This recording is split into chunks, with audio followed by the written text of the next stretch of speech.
बिस्मिल्लाहिर्रहमानिर्रहीम। अस्सलाम वालेकुम तमाम दोस्तों, उम्मीद है खैर आफियत से होंगे। आप देख रहे हैं हमारा यूट्यूब चैनल निगाह टीवी 640। अगर आप हमारे चैनल पे न्यू हैं तो हमारे चैनल को सब्सक्राइब कर दें और साथ ही बेल आइकन ऑल को प्रेस कर दें ताकि मजीद न्यू आने वाली वीडियो का नोटिफिकेशन मिल सके। चलते हैं आज के मौजू की।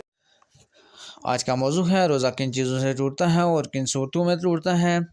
वो सूरतें जिनमें रोज़ा टूट जाता है और सिर्फ कज़ा वाजिब होती है ये हैं: दाढ़ निकलवाई और खून हलक में चला गया, किसी मरीज़ की वजह से खून इतना या पीप दांतों से निकल कर हलक में चला जाए जो लहा बेदहन के बराबर या उससे ज़्यादा हो, जिसकी अलामात ये हैं कि थूक में उनका रंग गहरा नज़र आए और मुंह में जायका महसूस हो, नाक और कान में तर दवा डालना और ऐसी नास लेना या खुश्क सफूफ डालना जिसका जोफ दिमाग में पहुंचना यकीनी हो, अपने हाथ से मनी निकालना, बीवी को बोसा व किनारे करने की वजह से इंजाल होना, ऐसी चीज़ का निकल जाना जैसे आतन खाया नहीं जाता, जैसे कंकर और लकड़ी का टुकड़ा, ये समझ कर इस्लाम से रोज़ा टूट जाता है।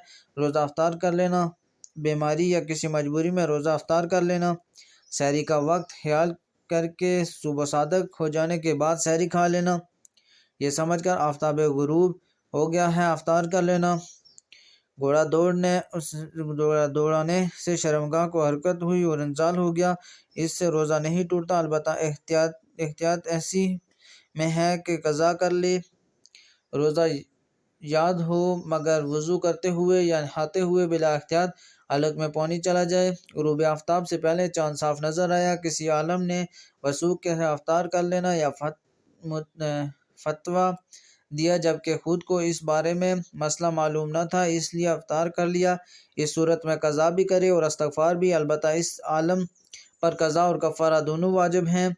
कासदन मुँह भर कर कह कर लेना, लोबान या ऊद वगैरह का धुआं कासदन नाक या हलक में पहुँचना, मुंह में आंसू या पसीना के कतरे चले जाएं और मुंह में इनका जायका महसूस हो और रोज़ादार उन कतरों को निगल ले तो इससे रोज़ा टूट जाता है। अगर हमारी वीडियो अच्छी लगे तो हमारे चैनल को सब्सक्राइब कर दें। शुक्रिया।